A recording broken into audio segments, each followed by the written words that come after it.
喺我做舞蹈動作治療師之前咧，其實我係一個社工，咁服務對象咧就係精神病康復者啦。咁我記得喺呢個過程裏邊咧，令到我覺得需要或者我想接觸舞蹈動作治療咧，係因為我自己都遇到一啲樽頸位，我發現原來語言其實冇辦法幫我了解到我嘅 client， 而我嘅 client 亦都冇辦法用佢自己嘅語言咧去表達自己，好似困住咗呢個狀況啦。咁我記得嗰日我同我家人一直坐喺度，咁啊你眼望我眼，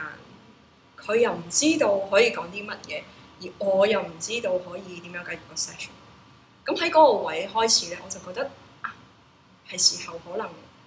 我需要揾其他嘅方法，更加好嘅方法去幫佢，亦都幫我自己。咁開始啦，邊度開始好咧？咁咧就係喺我自己開始喎，因為咧我中意跳舞。咁喺個跳舞嘅過程裏邊咧，我自己揾到好多幫助我可以抒發我自己感受嘅時候喎。咁開始就諗其實舞蹈係咪真係同治療係可以行埋一齊咧？咁就最後確實係咁，咁咧就走咗去讀舞蹈動作治療啦。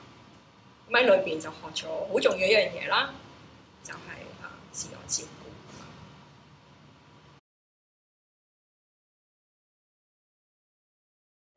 咁我喺美國 Lesley University 接受訓練嘅，會有SEN 嘅小朋友啦，咁仲有咧普通大眾嘅，咁係好想做一啲咧 self care 同埋 self compassion 嘅 program 啦，或者小組啦，因為我發覺就係大家都唔係好知道點樣照顧自己啊，咁所以我想用一個比較輕鬆嘅方式，就由我哋嘅身體入手，唔係太緊張，唔係真係我哋要做啲咩治療嘅，但係咧用一個簡單輕鬆嘅方式咧去了解自己，等自己咧識得去照顧自己。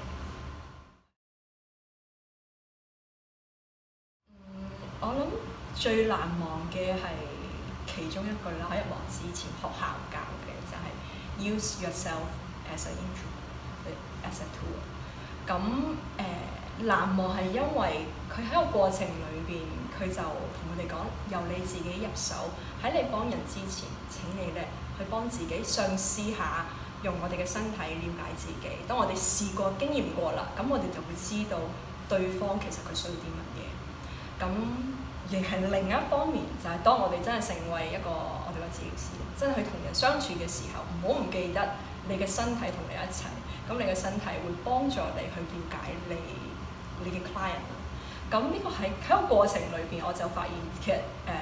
自己會學習好多同他人相處嘅過程裏邊，因為喺我認識對方嘅時候，我需要認識我自己。當我認識我嘅身體嘅時候，我就能夠更加好嘅去了解到對方嘅需要。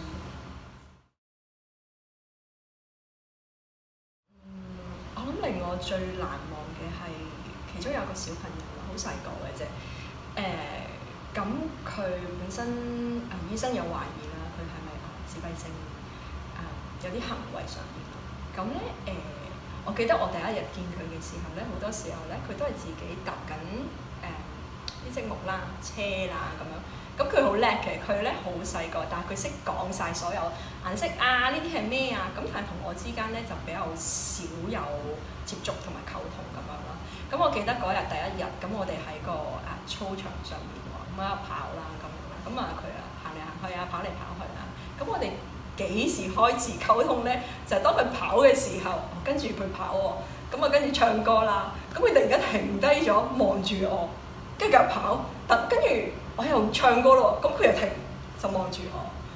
我唔唱歌嘅時候，佢就跑；我一唱歌嘅時候，佢又停。我諗嗰陣時開始咧，我哋嘅接觸喺嗰度開始啦。咁但係最難忘嘅係啲乜嘢咧？就係我記得經歷咗2-3個月之後，有一日我入到班房，突然間佢衝到嚟我面前同我講 Miss Phoebe， 好大聲咁樣同我講。老師同我講呢個係第一次，佢可以咁正面咁去同一個人去相處，同稱呼佢啦，而且係非常你會見到其實佢就係咁自然咁樣同其他人相處。